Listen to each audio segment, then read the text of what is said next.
Kenapa sih di dunia ini ada institusi bea cukai? Kenapa sih?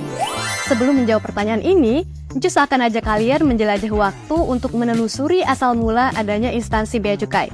So, kencangkan sabuk pengaman, kosongkan gelas, karena kita akan menjelajah waktu kembali ke masa sebelum Masehi. Bea cukai atau customs atau daun,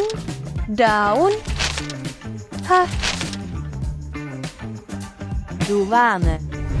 atau institusi yang punya fungsi setara sudah ada sejak peradaban Mesir kuno, Romawi kuno, dan Yunani era Helenistik. Di zaman itu, suatu daerah kekuasaan lazim mengenakan retribusi atas barang-barang yang masuk ke daerah atau kerajaannya. Terminologi customs yang kita kenal sekarang lekat maknanya dengan bahasa Yunani, telonium, yang berarti pajak. Pada abad kelima, terminologi ini mulai dikenal luas di daratan Eropa, utamanya Kekaisaran Prancis dengan nama ZOL. Seiring perkembangan teknologi informasi dan kemajuan jasa pengiriman barang, batas-batas negara semakin tidak terasa. Arus barang dari dan ke negara lain semakin tidak terbendung. Tentu hal ini memberikan dampak positif terhadap dunia industri. Sayangnya, lalu lintas barang antar negara yang semakin mudah juga beriringan dengan munculnya tantangan meningkatnya perdagangan gelap dan barang-barang berbahaya yang keluar masuk suatu negara. Nah, dari sinilah peran institusi bea cukai sebagai penjaga gerbang atas keluar masuknya barang diperluas. Selain berperan di sisi fiskal, institusi bea cukai di seluruh dunia kini juga berperan sebagai community protector yang melindungi masyarakat dari masuknya barang-barang berbahaya seperti narkoba, senjata api ilegal, limbah, dan lain-lain. Peran sebagai community protector juga berbeda-beda penerapannya di berbagai bea cukai di seluruh dunia, tergantung budaya, kepentingan ekonomi, industri, dan kebijakan masing-masing negara. Sebagai contoh, atas dasar budaya, impor daging sapi dilarang di India.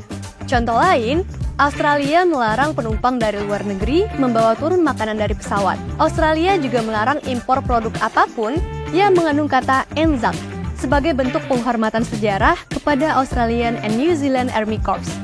Beberapa negara juga lazim melakukan pembatasan impor komoditi tertentu dengan tujuan menjaga daya saing produk dalam negerinya.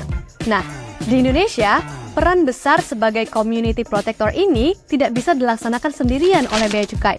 Butuh kerjasama lintas instansi sebagai regulator yang mengatur barang apa saja yang boleh dan tidak boleh keluar masuk Indonesia. Contoh, bea cukai yang berada di perbatasan negara atau checkpoint keluar masuknya barang berperan sebagai kepanjangan tangan dari Badan Narkotika Nasional dalam penindakan narkoba. Jangan sampai di tengah dunia yang terasa tanpa batas ini, barang ilegal ini juga leluasa masuk ke Indonesia. Ada juga peran bea cukai dalam penindakan pelanggaran hak atas kekayaan intelektual.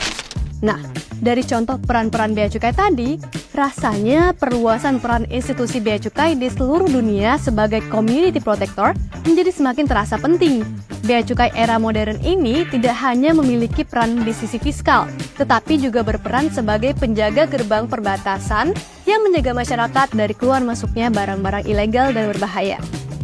Tapi, bukan berarti kedua peran ini dijalankan secara terpisah. Peran di sisi fiskal dan peran sebagai community protector saling berkaitan. Wait, gimana bisa? Simak di video yang ini ya. Bye!